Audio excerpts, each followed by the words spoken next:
Hi, HRN listeners. We're celebrating our 15th anniversary, and we have a really fun campaign and an ask for you. This 15th anniversary tour is aiming to bring you closer to unique food and music experiences in some of the most exciting cities in America. All the while, we're raising funds to support our work empowering the next generation of food systems storytellers through our fellowship programs. Here's how it works. Donate to HRN and be entered into a raffle in the city of your choice to win a dinner for two at a noteworthy restaurant and tickets for two to a concert at a prominent local venue. We have incredible partners in New York, Los Angeles, Philadelphia, Nashville, Las Vegas, Charleston, Asheville, and Ardmore, Pennsylvania, who have donated a meal for two and two tickets to a concert of the winner's choice. And all donations help fund our fellowship programs, where we're helping to build essential workforce readiness skills and food system storytelling skills. Check out heritageradionetwork.org/15 to donate and enter to win today. That's heritageradionetwork.org/15. Thank you. Today's program has been brought to you by Whole Foods Market, a dynamic leader in the quality food business, a mission-driven company that aims to set the standards of excellence for food retailers. For more information, visit WholeFoodsMarket.com. You're listening to Heritage Radio Network, broadcasting live from Bushwick, Brooklyn. If you like this program, visit heritageradionetwork.org for thousands more.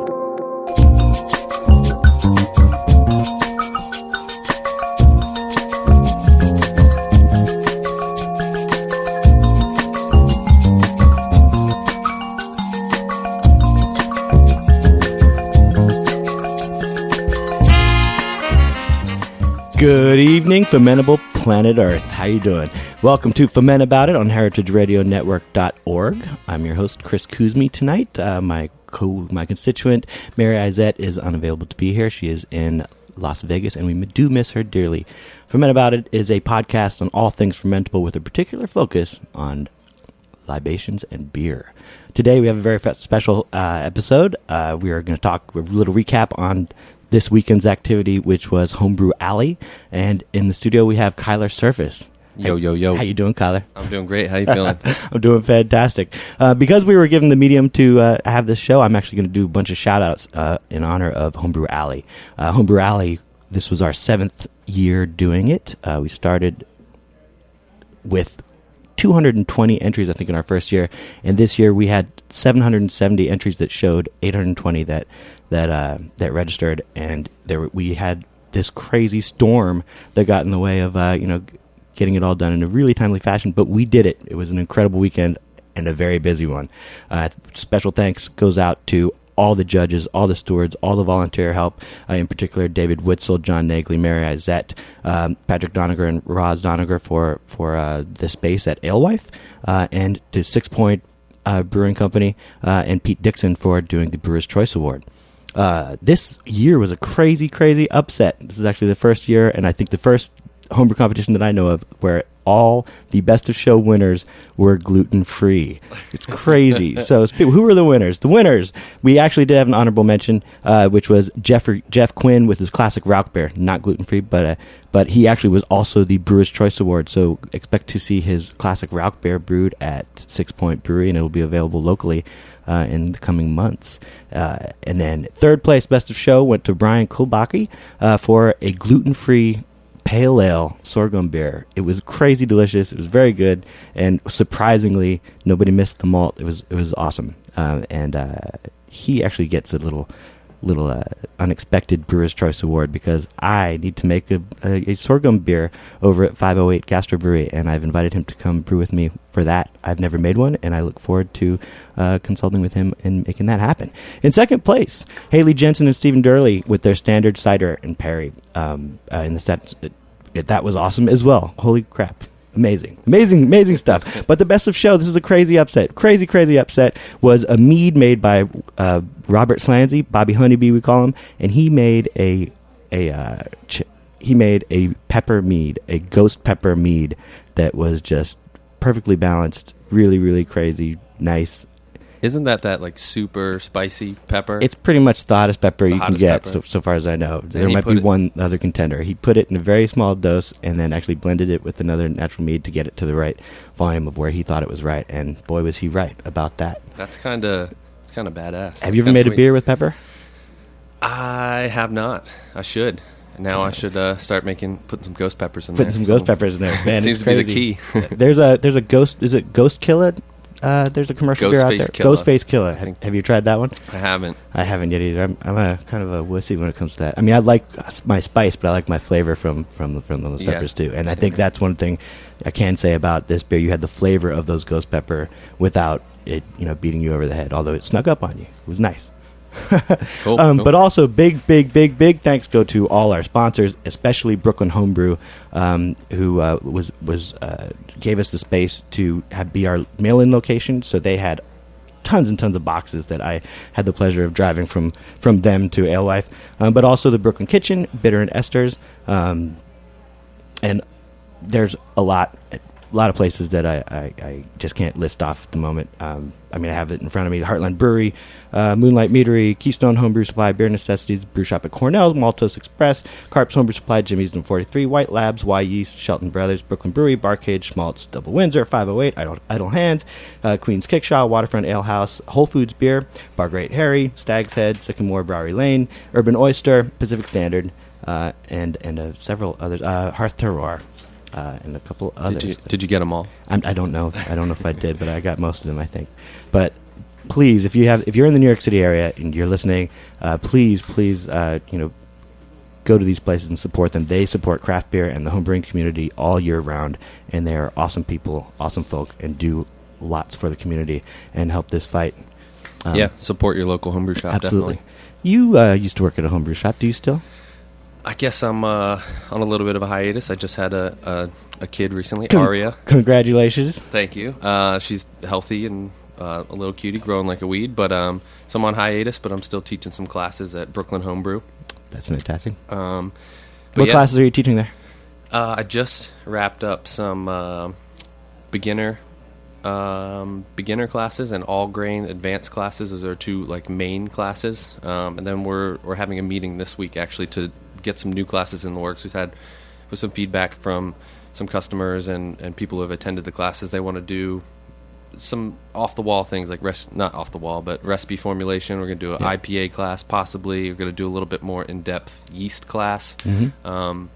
So be on the lookout for that. It's going to be dope. It's going to be a lot of fun. That's exciting, and I strongly urge everybody in the neighborhood to check those out. And all the homebrew, actually, all the local homebrew shops are doing their, they're all offering classes and things like it, and in different ways and different forms. And it's pretty awesome that the education is out there and available, and they're all doing wonderful things.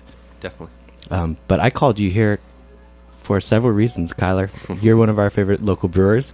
Actually, last night at the end of when Homebrew Alley was all said and done, and there were all the second bottles downstairs, we were kind of and finally it's over. Let's have some beers and enjoy ourselves. And we had all these second beers to enjoy, and we actually sought you out by name just because you're among the revered. Oh yeah, yeah. I hope I didn't disappoint. No, they were good. Absolutely not. It was great, and you actually came home with a blue ribbon as well. I did. What category did you win? I believe the category, I don't know off the top of my head, but it's box. It's like dark lager. It was your Doppelbock. It was my Doppelbock. Yes. But I don't know what category specifically. I think they just call Number it 5. Number 5, the Bock category, according to BJCP. But yeah, I did a big lager run at the beginning of my brewing season, and that one I think actually turned out best, so I'm glad that it kind of matched up, got judged well, and I feel it was awarded appropriately. And sadly, I did not have the chance to taste that because your second bottle went to Best of Show, and I saw you just point down as if you have it here. I do. I've got it with me. I'll go ahead and... Well, why not? I'll crack it. So you also you helped us out a lot, so thank you for being one of the people that helped us with bottling or organizing these bottles and stewarding this. But you were just talking before the show, that was your first time kind of seeing what happens at one of these competitions. What was it like? What are your take homes? Definitely, it was it was a blast. I really had no idea what kind of organization went into that. It was kind of. Let me grab this glass. It was kind of bananas. So I volunteered the first night, Thursday, and then Friday, and we were just organizing something like 1,600 physical bottles, which is an ordeal in itself to get them from point A to point B. That was the first task. Then we had to set them up, label them, make sure we wrote down exactly whose bottle was whose into a database, and that what was the guy? Doug? Dave Witzel. Witzel. Man, that dude's a He's whiz, dude. amazing. He's awesome. amazing. He's timely. He's amazing. He's efficient. He's the genius. He's been with Homebrew Alley since the beginning and through all its forms. In the very beginning, when people registered for Homebrew Alley, they actually sent an email, and he would copy and paste from the email into his database. Now he organized on the website just a straight up sign up, so it all feeds to an Excel for 770 entries or 820 registrants. Yeah, as I a bet necessary element. saved a boatload of time. Oh yeah, but it still took a while. But it was just really amazing. I thought, because I've entered in at least the past 2 Homebrew Alleys, and it's been a blast. But I thought it was time that I need to kind of give back a little bit. Well, thank you, because we definitely needed you, especially with the storm. We we lost a lot of help with that, and to all the people that did come, thank you for weathering the storm and the snow and making. We did get things done in surprisingly a timely fashion for what was going on. Huge turnout. I was surprised to see so many people trekking in the snow. I have a question. Did you meet your nemesis? I did meet my nemesis. I don't know if I should call him out on air. No, it's fine. There's an online, or there's a running joke that the best of show for 2 years in a row was Ben Maiso for what was it, a standard American lager? I had a standard American lager last year that won second place, best in show, and then he had a German Pilsner, I believe. I'm surprised that I remember this. Because you go to sleep at night. That Ben Maiso. But no, he was a super nice dude. I think we were both kind of waiting to meet each other, because we've kind of had this, like, I don't want to call it a rivalry, but we're definitely fun. It's a fun rivalry. Yeah, and we always seem to do pretty well in most competitions, and we both enter a lot of the New York competitions. And this year he sought me out and came over to me and had a beer in hand for me, and I was like, wow, that's why I kind of love the homebrew spirit. And he was just like a great guy. I was hoping he was a total dick, but he was awesome. He was super nice. No, he's a great dude. And then later on in the night, he brought me the Framboise. Oscar Norlander's Framboise that got a gold medal or did really well. He brought me some of that, and that was just incredible. But another nice gesture by him. He got that in his cup. Was like, I'm gonna go give this to Kyler, and I was like, nice. It was really nice. That was a cool dude. Yeah, that was a really great Framboise too. They were that was tough. That was in the last 6, I believe. And I did something for the very first time this time. For the best of show, I ended up live streaming it yesterday, and it's actually archived just for a month, because I didn't get the live stream. The long live stream, but if you go to livestream.com/Fuhmentaboudit, you can find this. But you have to log into livestream to get it. If you're curious about how a best of show goes, then you can find out. How does a best of show go? Best of show goes basically the first place winner in each category gets poured at this table, and so these judges have 27, sometimes 28 beers in front of them, and they start knocking them out on which are not their top 3, and then you get down to roughly 8 beers, and they're all awesome, and they're fighting for what would be best top 3, and they decided to include an honorable mention, and it wasn't out of guilt, because there was no beer there was no malt in the top 3. It was because they were all so good, and it was such a challenging one this year that there really was a lot of really amazing beers, and those judges, I know those judges, and they weren't biased. They don't hate malt. Trust me. Yeah. They just gave they gave credit due where. Yeah, I think you really can't give them enough credit for. It's not an easy job to pick the best beer or non-beer out of all of those great beers. The best of the best, and out of 770 entries is a lot. Yeah, that's awesome. And you just mentioned that last year your rivalry with Ben Maiso. Ben Maiso really loves brewing lagers, right? That's his shtick, and that is something that you also excel quite well in, I think. I don't know if I quite excel at it. I took it as a challenge, because so every homebrewer kind of starts off, or most homebrewers, I would say 99% of them start off brewing ales, because they ferment at room temperature, 60 to 70 degrees. So, we teach a beginner's class, or someone comes into the shop and doesn't know how to brew and wants to get started, we'll start them with an ale, because they just pop it in their closet, pop it in the basement, 67 degrees, and you're pretty much fine. Because the old adage, I'm sure you've heard it before, and a lot of people heard it, is that brewers make wort and yeast make beer. Yep. And it is completely true. So at ale temperatures, it's pretty easy. You just have to do something to control the temperatures or not, and you can make a pretty good beer. But with lagers, they're a lot tougher, because you have to have some sort of fermentation control. Usually that means a fridge if you're doing a 5-gallon batch or something. So I think that's what makes it kind of tough. Plus they're typically much cleaner than ales as far as fermentation characteristics, esters, things like that. So more often than not, there's not a lot to hide behind, and it's simple, like a Munich Helles, German Pilsner, which is pretty hoppy. A standard American lager, it's just malt, hops, and yeast. And so if you have sanitation issues, if you have you don't control the yeast properly, control the temperature, fermentation temperature, it's going to show. You're going to get some off flavors, cidery. It can turn bad, and that's why I think that those categories are the toughest to do well in, and that's why I kind of made it a challenge unto myself, was to start brewing lagers. And lucky for me, when I moved into the apartment that I live in now, there was a full-size fridge sitting in the basement that nobody was using, and I kind of surreptitiously took it over and plugged a temperature controller in, started taking out shelves one by one to see if anyone noticed, and nobody said anything, and just started putting lagers in there, and that's how it started. That's awesome. Thanks, Kyler. We're going to come back in just a minute and talk more specifically about your tips on lager brewing.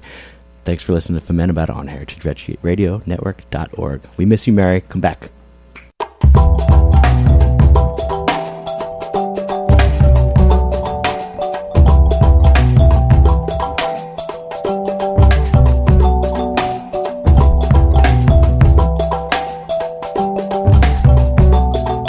Today's program has been brought to you by Whole Foods Market. Washed rind cheeses are a fairly recent addition to the repertoires of artisanal cheesemakers in the United States. These cheeses tend to be stinkier than other types and are often high on the list of connoisseurs. Now, Whole Foods Market has come up with one of their own. The raw cow's milk cheese made by Sprout Creek Farm in Poughkeepsie, New York, is washed with 6 Point Ale from Red Hook, Brooklyn. The beige, sticky rind deepens in color as it ages. The satiny ivory cheese within is mellow, with a sweetly tangy bite and a grassy aroma. The current version features 6 Point Diesel, which is in limited supply, so stop by and pick up some before it's gone. And Point of Origin cheese is sold exclusively at Whole Foods Market in New York, Northern New Jersey, and Connecticut. For more information, visit WholeFoodsMarket.com.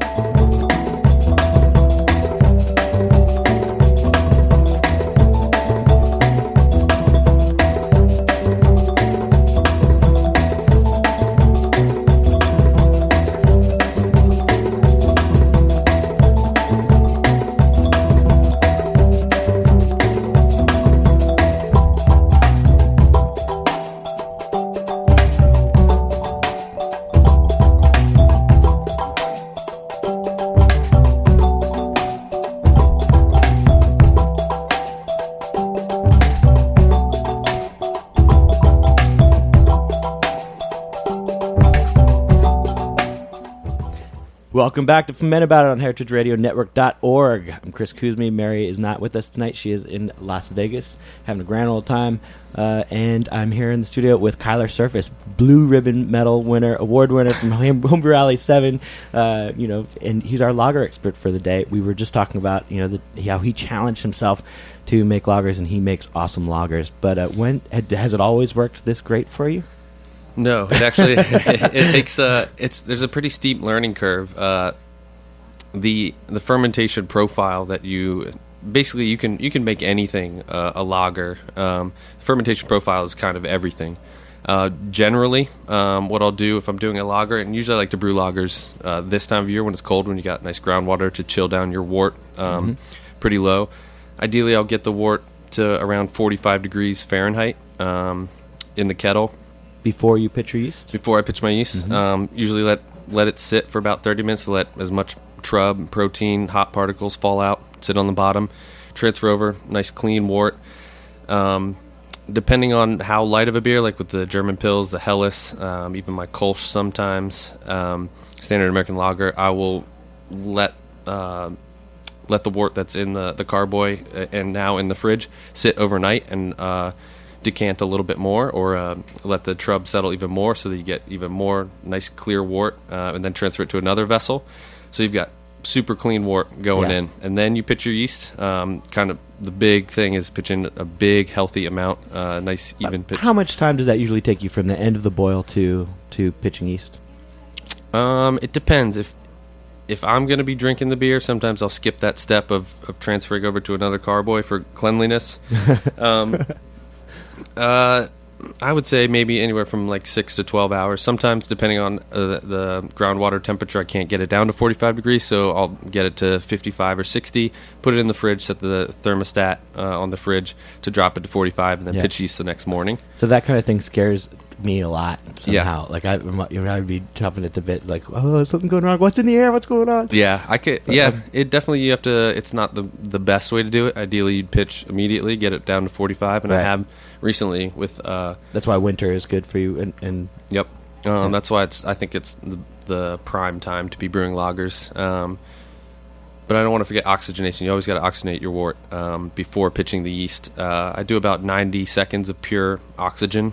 Use a little carbonating stone with the air 90 filter. 90 seconds for a 5-gallon batch. Do you raise that if you do it more than that? Or have you been brewing more than that? Or you just strictly usually I'm doing them in 6-gallon carboys, 5-gallon batches. I don't have any larger fermenters than that. So, 90 seconds as opposed to typically I'll do like 20 or 30 seconds for my ales, depending on what I'm making. In your oxygen stone, does that go all the way down to the bottom of the? Do you have it weighted, or are you just oxygenating at the top? It's got like pretty stiff tubing on it, so it's kind of like it's almost like a rod, so I can put it down straight to the bottom. Yeah. I'm having some problems with that where I want to be at, or not problems, but I'm just nervous because my oxygen stone, my tubing is not as stiff and it's kind of sticking at the top, and I'm like, is it really oxygenating everything? What's going on? Yeah, you might have to get that checked out. Yeah, your tubing's not so stiff. But yeah, I need some tubing Viagra. So oxygenate it and then pitch. It's ideally as soon as possible because the longer you go between knockout in the kettle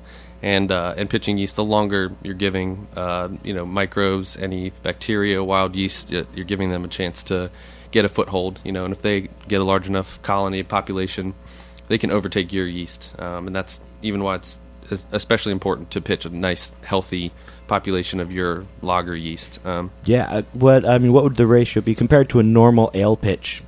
How much yeast would you put in? Mm-hmm. Generally, about twice as much. Right.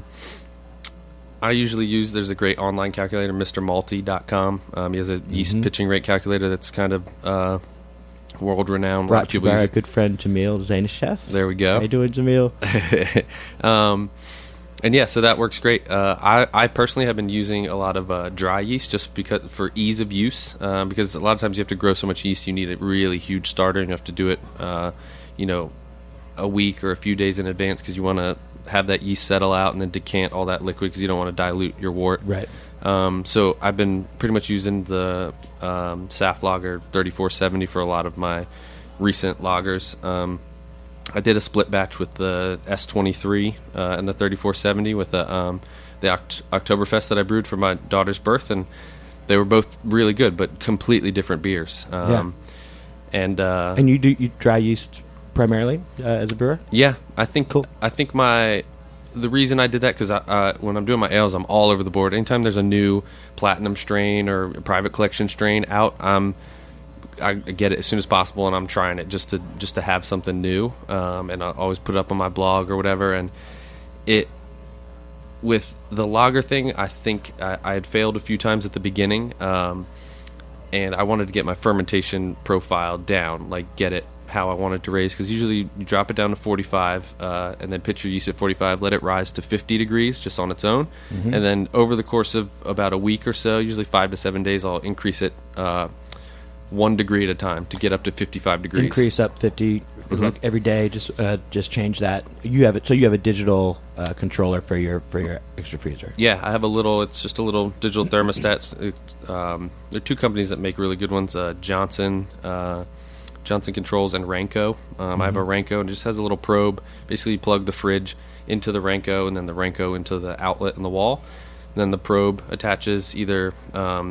I have a thermo well where you put the probe directly into the actual carboy via a metal tube. Yep. Or sometimes I'll just tape it to the side, and I ran a test to see if there was any difference, and usually there's like 1 degree difference. So you can account for that as long as you know that that's what's going on. Yeah, bump it down like a degree or so if you're taping it to the side. How important is the single degree thing when brewing lagers?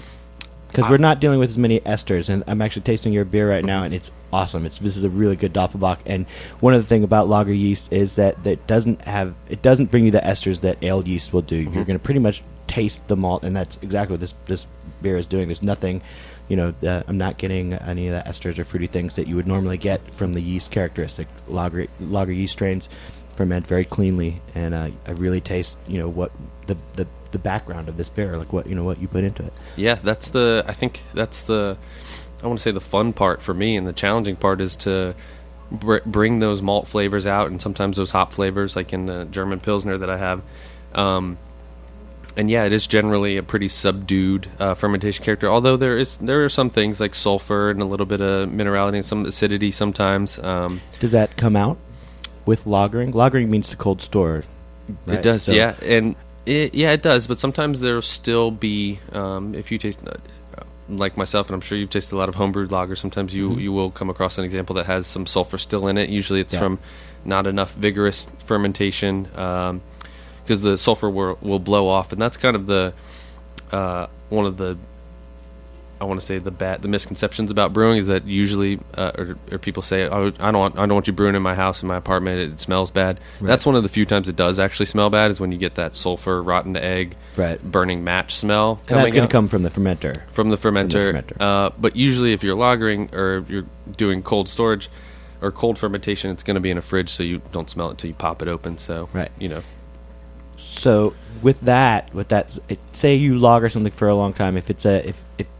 If you keg it early, that sulfur will still stay in there, right? Yeah, but you can actually, there are ways to, if you're kegging, you're lucky, because there are ways to use CO2 to blow off that sulfur. You just kind of shake it up a little, knock some of that CO2 out of solution, and just purge the tank, and it usually blows off sulfur. You'll smell it right away, kind of that rotten egg smell, fart smell. Yeah. And it'll usually dissipate.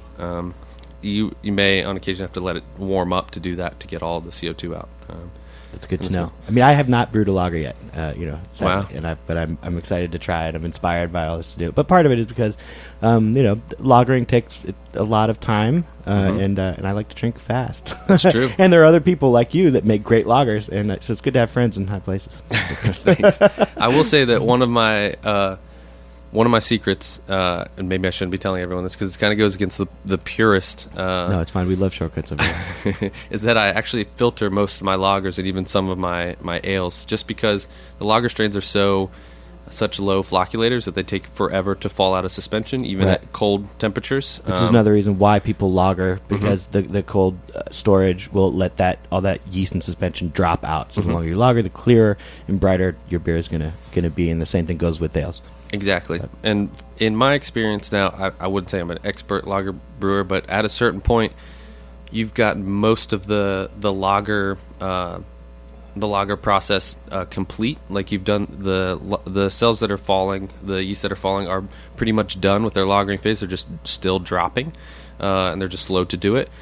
So you can knock them out with the filter and get a nice clean beer. Like this Doppelbock was filtered, a Pils was filtered, the Rock beer was filtered, all of them. Plus, it gives you super clear beer in the keg, and so I can have a beer in the fermenter in the morning, filter it the same day. If it's super clear, it has to be mostly clear to filter it, because otherwise it'll clog the filter. Filter it, get it into a keg, and then put like 30 psi of pressure on it, rock it for about 5 minutes, keep putting 30 psi, and I've got like a ready to go beer like right away. That's awesome. And it's kind of nuts. It's a really good feeling to be like just pouring a beer after a hard day's work, kind of. And I lagered all of these beers for. Do you ever use any other clarifying agents in your lagers, such as Biofine or the like? Or I tried gelatin with a Kolsch that I did before, because I was trying to rush it, which usually happens with homebrewers, and it just didn't work how I wanted it to. So I ended up just waiting on it. Yeah. Used a different beer for the event that it was for. The last 2 weeks we talked about off flavors here, and there's one that's particularly prone for lagers, and that's diacetyl, right? And so part of the process is also to a diacetyl rest. And at what stage do you do a diacetyl rest? And so we're at the next part where you ramped up to 55 degrees over a week's time. This is all after the primary fermentation, or just after you pitched at 40? Yep. So I pitch at 45, let it rise up to 50 over a couple days. So I'm rising up to about 55 degrees after probably 10 days or so, sometimes up to 14 days, depending, like with the Doppelbock, it's a big beer, there's a lot of fermentables in there to chew through. After about 2 weeks, 2.5 weeks, then I'll either pull it out of the fridge or, depending on the basement temperature, or raise the temperature controller up to like 60, between 60 and 65. Depends on what else I have going. Usually I'm cramming a bunch of stuff in there and fermenting all at the same time. Right. Like trying to ferment an ale with the lager at a diacetyl rest. Just trying to get it there, like maximizing. Yeah, as any homebrewer will do. Brewing, man, yeah. So, diacetyl rest is super important to knock out all that. Make sure the yeast eat up all the diacetyl that they've produced, and they'll drop out with it. You just need a few days like that, right? Yeah. And then you crash it again immediately after that part, too. 24 to 48 hours, and then I crash it. The big thing I learned is that you cannot, I haven't had good luck crashing immediately, setting the thermostat to 28 degrees or 30 degrees and just dropping it all at once. Usually you want to do them in increments of like 3 to 5 degrees per day. Wow, okay. Because the yeast they're pretty fickle creatures and they'll get upset. And if you drop them out too quick, they'll leave behind off flavors and you'll have a problem. That is great to know, actually. That's pretty awesome. Another tip by Kyler. The more you know. Awesome. And wow, I had one more question that I've just forgotten what it is. I think we were going to talk about Eisbach, possibly. Eisbach, but we got 1 minute to do it. So I'm thinking about turning the rest of this Doppelbock that I have into an Eisbach, which is so this is about 7% big malty, 7.5% big malty lager. You can freeze part of it, pull out the ice chunks, and essentially distill it. It's illegal, and I won't do it. With quotation marks, I will not do it in my home. But so you can get a super big malty. You're basically distilling the flavor into like a really concentrated, kind of syrupy liquid, and it's super intense. Maybe next time I see you, I'll give you an example of that. But it's pretty that which you have not done in your home, and I will not do. Right, none of us would.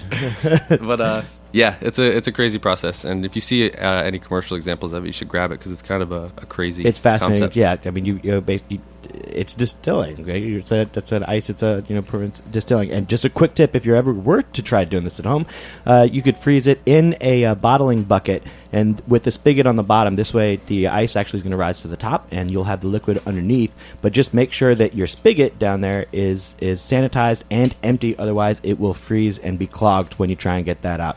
Not that I know this or anything. If you were to do this at all. Anyway, much love. Thank you, Kyler, for joining us today. You're awesome, and I look forward to many more beers with you. Thanks for listening to Fermentaboudit on heritageradionetwork.org. Thanks to our producer, Jack Inslee. Thank you to everybody who contributed at Homebrew Alley. Thanks to all the winners, the judges, the stewards. Thanks to Joe Galarraga there in the studio. You the man. And we'll catch you next week. Much love. Cheers.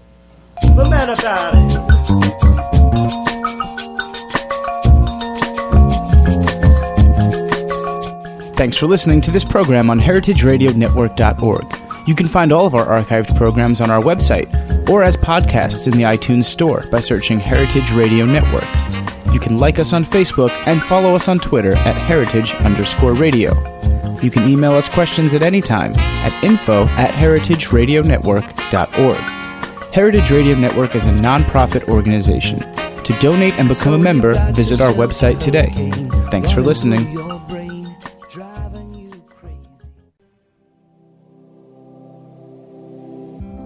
Hey there, I'm Lee Ullman here with some big news from the National Young Farmers Coalition.